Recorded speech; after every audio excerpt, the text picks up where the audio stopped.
Hello again, I'm John Terzak, and in this lesson we're going to answer the question of how I make my sour cherry compote. There's many ways you can make this compote, or any compote for that matter, but this is my special recipe.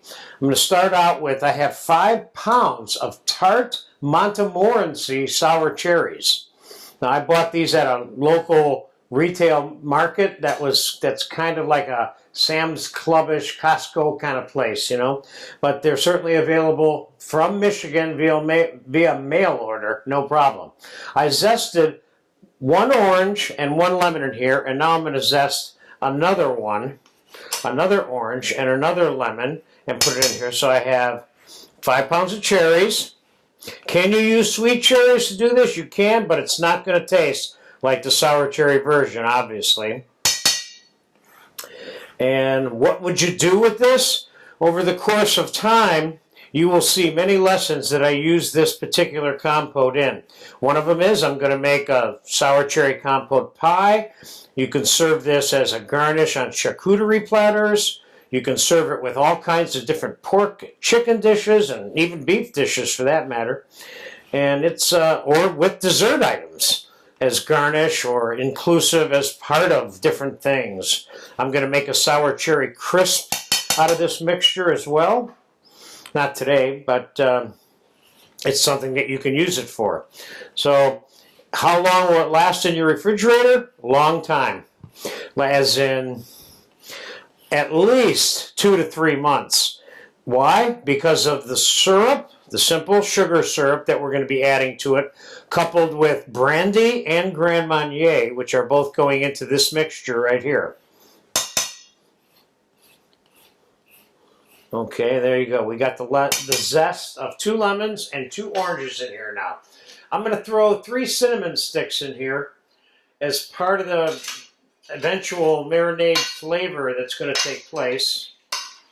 Let's get that zest moved in there just a little bit. And I'm going to add straight up brandy or cognac. So to some degree you could call this brandied cherries. This is 2/3 of a cup of brandy. And Grand Marnier, or any kind of good orange flavored liquor.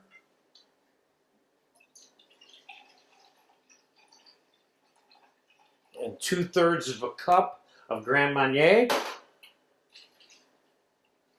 And 1 cup each of gold raisins and dark raisins. I'm going to put a couple of tablespoons of pure vanilla extract in here. And we're going to put, I have simple syrup here, which of course you have a video for. I'm going to put 2 cups of simple syrup in here. Now, are there other things that you can put in here? Of course there are. I'm going to mix this. I'm going to give this a quick taste. I'm setting this to marinate in the refrigerator. And what will happen, and why is this a compote, and should compotes be cooked? Yes, they can be cooked. But the most important thing, most compotes being made out of fruit, is that the fruit is completely macerated in whatever it is you're marinating it in, or in the case of cooking it in. In this case, these don't need to be cooked. Can I heat them up when I want to serve them with things? I could. Let me just give that a taste real quick.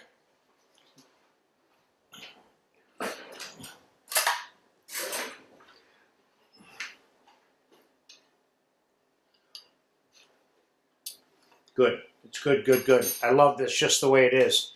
Now, I'm going to put this, well, we're going to take a little bit of it and put it on a plate so you can see what it looks like, which isn't very much right now. Remember, this is part of something else that you're making. Although, not to say you couldn't serve this straight up in the middle of a table at Thanksgiving if you wanted to, you know, as kind of a cranberry-ish type item. Let's get this.